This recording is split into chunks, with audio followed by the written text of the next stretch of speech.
comme environ 7 millions de personnes, vous vivez peut-être dans une ville de petite taille, ce qui correspond en termes administratifs à une commune de moins de 20 000 habitants. Le programme Petite Ville de demain regroupe plus de 1600 communes, 1646 pour être tout à fait exact, et a pour objectif de mettre en place rapidement des projets d'amélioration et de revitalisation des centres-villes spécifiquement dans ces villes-là.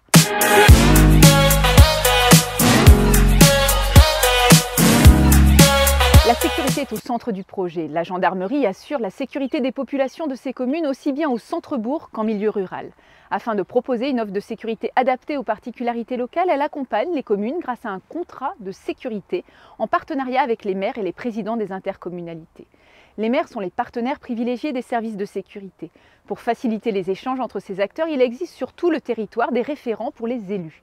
Le référent sûreté peut être un gendarme ou un policier et a pour mission de réaliser des consultations, des évaluations, des diagnostics ou encore des audits de sûreté afin de renforcer la sécurité dans la circonscription concernée.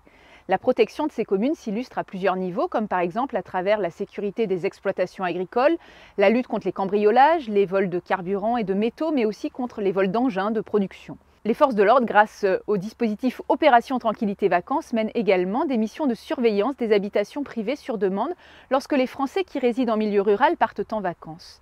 Par ailleurs, le maire est doté de pouvoirs de police générale et spéciale. Il est donc chargé, sous l'autorité administrative du préfet, d'assurer le bon ordre, la sûreté, la sécurité et la salubrité publique dans sa commune. Pour cela, il peut disposer de moyens propres comme un service de police municipale, des gardes champêtres, des agents de surveillance de la voie publique.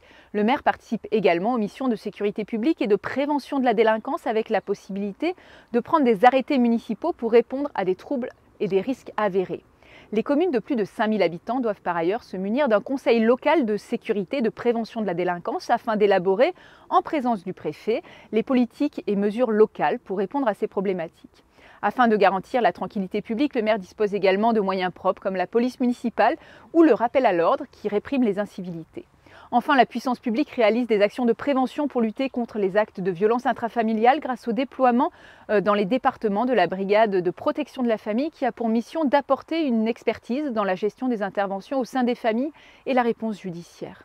L'État est donc, dans ces villes de petite taille comme partout en France, garant de la sécurité des populations, mais assure son devoir en partenariat avec les collectivités locales et en particulier les maires qui, à leur niveau, disposent de plusieurs moyens de prévention, de sécurité et de protection.